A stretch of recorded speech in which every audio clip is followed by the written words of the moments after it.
சஷ்டி, இன்னொன்று அறுபடை. இந்த இரண்டுமே 6 என்ற எண்ணோடு தொடர்புடையதாக இருக்கிறது. அது வெறும் எண் மாத்திரமல்ல. அந்த 6 என்ற சொல்லு ஒரு உட்பொருள் வாய்ந்தது. 6 என்றால் வழி வழியாக வருவது, தொடர்ந்து வருவது எதுவோ அதுதான் 6. ஆக எதனால் சஷ்டி விரதம் இருக்கிறோம்? சஷ்டி என்ற சொல்லை பார்த்தால் 6வது திதி, அமாவாசைக்கு பிறகோ பௌர்ணமிக்கு பிறகோ இருக்கக்கூடிய 6வது திதிக்கு பெயர் சஷ்டி திதி, இல்லையா?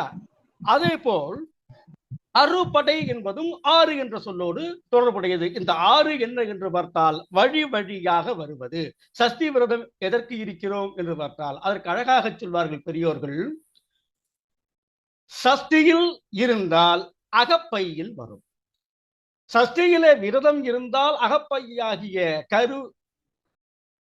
கரு வளரும், வயிற்றிலே கரு வளரும் என்பதுதான். சஷ்டியில் இருந்தால் அகப்பையில் வரும், சட்டியில் இருந்தால் அகப்பையில் வரும் என்று அது மருவிவிட்டது.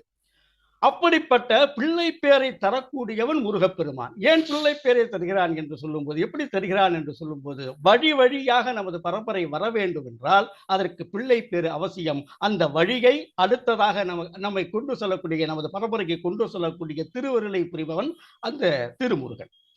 அதே போல் அறுபடை என்று சொல்லும் பொழுது அதற்கு 2 விதமான பொருள்களை எடுத்துக்கொள்ளலாம். ஒன்று, நமது துக்கங்களை அறுக்கின்ற படை. இன்னொரு விஷயம், நமக்கு ஆறுதலை தருகின்ற படை. ஆகையால் அது 6 படை. இவ்வாறாக இருக்கக்கூடிய முருகப்பெருமான் ஆக்குபவனும் அவனே, அழிப்பவனும் அவனே.